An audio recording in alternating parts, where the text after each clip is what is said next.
Per quanto riguarda i singoli azionisti o obbligazionisti della ormai deceduta Veneto Banca, possono far valere i loro diritti personali e quindi in specie, per esempio, il mancato investimento, il mancato disinvestimento e la perdita di fiducia nel sistema. Questo significa soltanto una cosa, ovvero che i risparmiatori truffati nel crack Veneto Banca tenteranno di costituirsi parte civile anche nel nuovo filone d'inchiesta che riguarda la bancarotta fraudolenta aggravata, per cui la Procura della Repubblica di Treviso ha avanzato 10 richieste di rinvio a giudizio con i nomi altisonanti dell'ex amministratore delegato Vincenzo Consoli e dell'ex presidente Flavio Trinca. Insomma, la partita dei risarcimenti non è affatto chiusa, ma soprattutto i risparmiatori sembrano non fidarsi dei soggetti liquidatori che, secondo una prima indicazione della Procura, potrebbero essere gli unici legittimati a costituirsi parte civile, salvo poi interfacciarsi in un secondo momento con i creditori. Luigi Fadalti, che da anni rappresenta buona parte dei truffati,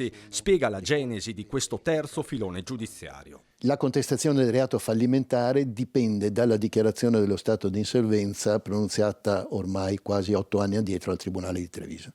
Quella dichiarazione pervenne su richiesta del procuratore della Repubblica, da me e dai miei assistiti sollecitato. In quell'occasione i commissari giudiziali si opposero, e questo è motivo di riflessione, alla dichiarazione dello stato di insolvenza. Prima però dell'udienza preliminare per la bancarotta resta da definire la posizione della società che all'epoca del crack si occupava della revisione dei conti, la PwC, per cui il processo è pendente in Cassazione. A fine febbraio le nuove udienze. Le costituzioni di parte civile sono circa 8.000, considerando che sono ciascuna per una persona, ma potrebbe essere anche per una famiglia.